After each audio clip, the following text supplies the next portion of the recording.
4 years ago, the Holy City was confronted with the worst in humanity, and we met it with the best in response: forgiveness, compassion, and a commitment to do and to be better. We're going to make change. It cannot just be from the social aspect. Won't work. You will not have social progress without economic equality and justice for all. Our original sin of slavery and racism and Civil War and Jim Crow that all occurred right here in Charleston. So I say it's kind of ironic, maybe in a way, that we're poised at this special place to be a leader, a light for the world. We can do that. Policing in Charleston and across the United States has become increasingly complex, which means that we must be thoughtful in identifying and implementing evidence-based solutions and approaches which will yield the best possible outcomes. Regardless of our political affiliation, it is incumbent upon all of us to do our part in our communities to listen, to speak up when we need to speak out, and have those voices heard. Because at the end of the day, we're all in it together. We all want to be able to have a quality of life that allows us to live. But the reality is, especially in so many of our low-income and distressed communities, that quality of life doesn't exist. We've got to do something to stand in the gap to ensure that everyone has the opportunity to succeed.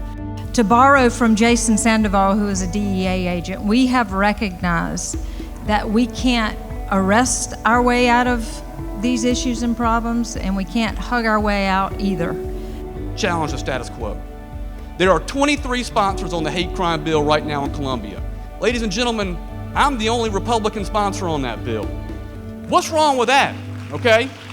Challenge the status quo. Do what's right in your community. If you believe in the Constitution and you believe that every single person created under God is equal, then why not join this bill? Why not push this bill? Why not see this bill's passage? Conversations have to happen before actions can happen. I mean, I would argue that's part of the problem that we're in, is that we haven't talked enough with each other. I mean, we talk at each other, talk to each other, but we're not talking with each other. So when there is an opportunity to create a forum that encourages conversations amongst ourselves, we should all be on board. What happened in my synagogue is just one expression of violence. There are many others. All of those are the actions, but the foundation of them are words. Specifically, and I'll use the word once, hate.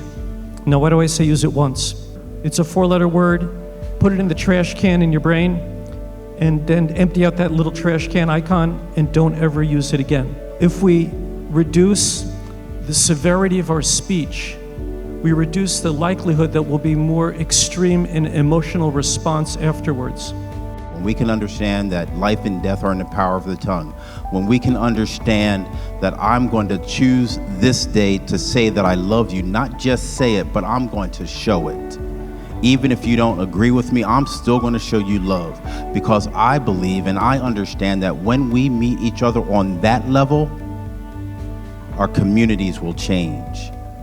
In 100 years, in 150 years, will people gathered in this hall be able to say that in our era we reconciled centuries of wealth and toil wrung from the brows of the oppressed? If we listen together, if we work together, we just might feel the spirit of those who once stood on this ground, and we might just hear them whisper, "It's time, Charleston. Rise up. Rise up." Let that be our story.